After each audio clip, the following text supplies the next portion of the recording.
Salut à tous et bienvenue dans cette peut-être nouvelle vidéo. Je dis peut-être parce que là on va voir une voiture. Si elle est en suffisamment bon état et qu'on arrive à la négocier à un prix correct, eh ben, ce sera une vidéo quoi. Donc l'idée en fait c'est de lancer une nouvelle série de vidéos sur la chaîne. Le concept étant d'acheter une première voiture plaisir avec le budget d'une Twingo, à savoir entre 1000 et 1500 euros. De retaper cette voiture évidemment parce qu'il y aura forcément des frais dessus à ce prix là. Et puis d'en profiter un peu, puis de la revendre, et ainsi de suite, et puis voir jusqu'où on peut arriver. Hein. Qui sait, peut-être un jour une petite Lotus Elan ou une AC Cobra, une Jaguar Type E. Je sais pas, on verra où ça nous mène. Bon alors, cette voiture qu'on va voir, vous l'attendez? Eh ben il s'agit de la mal aimée XJ40, et plus particulièrement d'une version 3,2 litres de 1994, sa dernière année de production. Et celle-là est tombée en panne il y a 8 mois suite à un déplacement de stationnement devant chez le vendeur. À ça, on ajoute des grosses infiltrations d'eau dans l'habitacle, côté conducteur et passager, une autre infiltration dans le coffre, un ciel de toit qui pend, ça c'est une maladie classique sur ce modèle, les boiseries qui sont en piteux état, le siège passager qui est particulièrement abîmé par le chien d'un précédent propriétaire, beaucoup de crasse, aussi bien à l'extérieur qu'à l'intérieur, et puis tout un tas d'autres petits trucs qu'on détaillera plus tard dans la vidéo. Et oui, plus tard dans la vidéo, parce que malgré tous ses défauts, on va pas se décourager. On la prend quand même cette Jag. Bon bah nous voilà sur le chemin du retour et on la prend cette XJ40 même si elle est en panne. D'après le propriétaire c'est sûrement un problème d'arrivée d'essence. Mais bon étant donné que la batterie était complètement à plat on n'a rien pu vérifier. Et moi de mon côté j'ai un sérieux doute sur l'état du joint de culasse parce que le niveau de liquide de refroidissement était vachement bas. Et puis il y avait l'huile, elle était couleur un peu café au lait. Elle n'avait pas une texture maillot mais couleur café au lait donc ça laisse quand même bien place au doute. Sinon la voiture elle était affichée à 1500 euros et on a réussi à la négocier à 1200 euros. Donc ça on a négocié parce qu'il y avait une infiltration d'eau aussi à l'intérieur que le propriétaire n'avait pas vu. Donc infiltration d'eau à la fois à l'avant et aussi dans le coffre. Donc c'est sûr c'est vraiment pas cher pour une Jaguar hein. Mais bon après pour une Jaguar en panne comme ça bah, c'est le prix hein. Bon sinon une autre bonne nouvelle quand même au niveau de l'état de la voiture c'est qu'il n'y a pas une trace de rouille malgré les infiltrations d'eau. Donc ça c'est vraiment cool parce que sur les voitures anciennes la rouille c'est vraiment une tannée. Donc franchement ça a l'air d'être une bonne occasion. Tiens d'ailleurs Paul toi t'en penses quoi? Bah, moi ce que j'en pense c'est que si vous voulez de la suite il va falloir s'abonner, mettre un j'aime. N'hésitez pas à dire en commentaire également ce que vous en pensez et ce que vous aimez voir comme travaux sur la voiture. Et toi Alison? Bon alors moi c'est vrai qu'à la base c'est pas trop mon style de voiture, hein. C'est un peu gros quand même.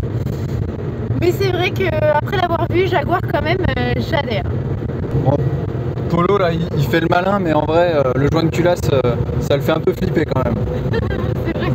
On sait pas vraiment ce qu'on va trouver. On peut pas être sûr à 100%. Après, je fais confiance à mon frère ici présent. Tranquille, au pire un joint de culasse, voilà. Ça se fait bien. Il y en a un de confiance sur les deux, c'est déjà ça. Deux, moi aussi j'ai confiance. Hein. Ouais, mais bon. Bon bah nous voilà 3 jours plus tard, donc j'ai commencé à regarder comment j'allais pouvoir ramener la Jag, mais le problème c'est que comme elle fait 1,8 tonne et puis 5 mètres de long, et bah les seules remorques qui vont être capables de la tirer, les remorques plateau, hein, elles font minimum 700 kg, donc ça fait un ensemble roulant qui est énorme, il n'y a déjà pas beaucoup de voitures qui vont pouvoir tirer ça, et puis en ajoutant le poids de la voiture tractrice, il faut forcément un permis remorque, donc je vais pas pouvoir aller la chercher moi-même. Du coup je suis allé faire un tour sur le Bon Coin, et puis j'ai trouvé plusieurs personnes qui proposent directement un service où ils emmènent une voiture d'un point A à un point B, et puis du coup en fonction du kilométrage ils vous font un prix. Donc du coup là j'ai trouvé un gars qui pouvait me la déplacer sur 50 km, elle est à 50 km de chez moi, pour 168 euros. Donc bon c'est pas donné mais de toute façon j'ai pas trop le choix, donc je vais partir là-dessus. Et le gros avantage quand même c'est que j'ai pas besoin de retourner là-bas, donc ça m'évite déjà un aller-retour, donc ça m'évite 100 km. Avec le prix de l'essence en ce moment, bah c'est toujours ça. Du coup pour vous c'est tout de suite, mais pour moi on se retrouve dans 2 semaines quand la Jag arrive.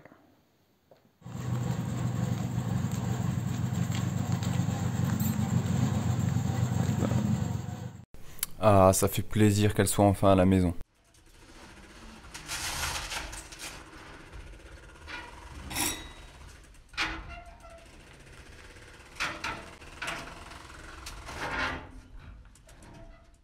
On peut voir que la grosse pluie de la semaine dernière a déjà bien amélioré l'état de la carrosserie.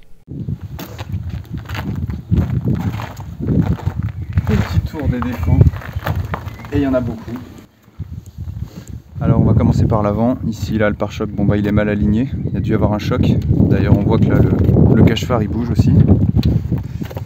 Les clignotants, C'est pas tout à fait les mêmes blocs les deux, donc il y en a un qui a dû être changé. Le dessous là du pare-choc plastique, pareil, on voit qu'il a pris un coup.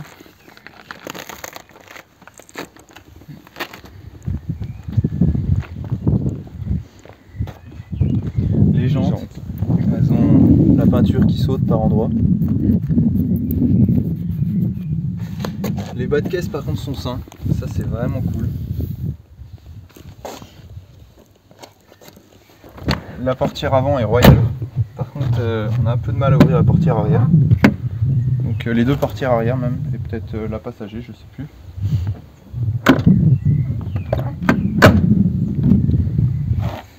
Toujours le même problème sur les jantes. Là, il y a un centre de roue pareil à potentiellement changer. La trappe à essence est dégueulasse, donc à nettoyer. Et mauvaise surprise. Bon, le bouchon est légèrement cassé là.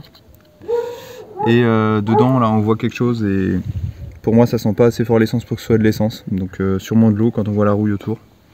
Donc à vidanger très vite.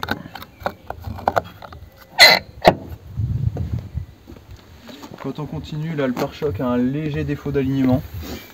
Donc ça on le savait, hein, il y a eu un léger accident apparemment avec l'ancien propriétaire, donc ça n'a pas dû être refait nickel.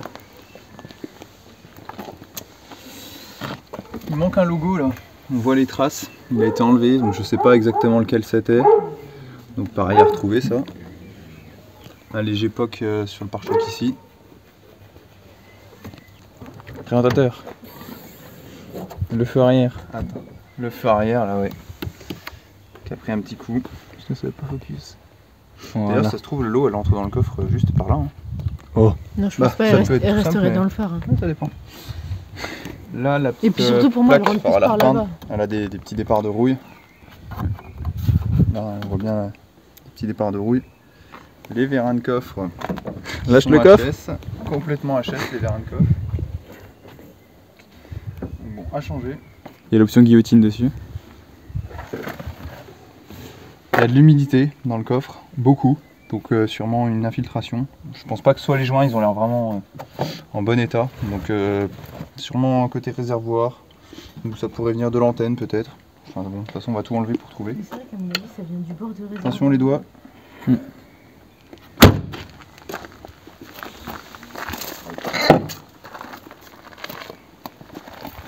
quelques petits pocs sur les ailes. Hein. On peut voir, mais bon, des coups de portière assez classiques. Ouais, après elle est sale donc on voit pas bien. Sur les portes, hein, maladie classique des bagnoles qui sont restées un peu dehors. Le bois qui a fendu un peu partout. Mais partout, hein, donc je vais pas faire le tour partout, mais bon, c'est partout pareil. Le plancher donc qui a pareil une infiltration d'eau. Infiltration d'eau. Tu peux montrer aussi le ciel de toit. Et attends, l'attache pare-soleil qui est pétée des deux côtés. Ouais, c'est dégueulasse, on voit bien. Hein. Ciel de toit qui baille comme il faut. Il y a pas mal de plastique abîmé ou manquant, par exemple là dans les poignets. La ceinture, le cache-ceinture est cassé, un tweeter qui sort, des crochets remplacés, mais bon, sans commentaire. Il manque aussi une des fixations de pare-soleil arrière, et puis de la crasse un peu partout, sur la coudoir, sur les sièges, dans le vide-poche. Mais bon, dans l'ensemble, cet intérieur, il a quand même de la gueule. Alors on va essayer d'en faire quelque chose de bien. Ah, autre chose, j'adore la cinématique des cendriers. Bon, par contre, j'aime un peu moins le fait que les mégots sont encore dedans. Côté moteur, bon, c'est un peu cracra, mais ça va. Plus inquiétant, bon, je sais qu'on est un peu en pente, mais quand même, c'était déjà comme ça chez le vendeur, on est en pente dans l'autre sens. Niveau de liquide de refroidissement, on le voit pas, on le devine bien en dessous.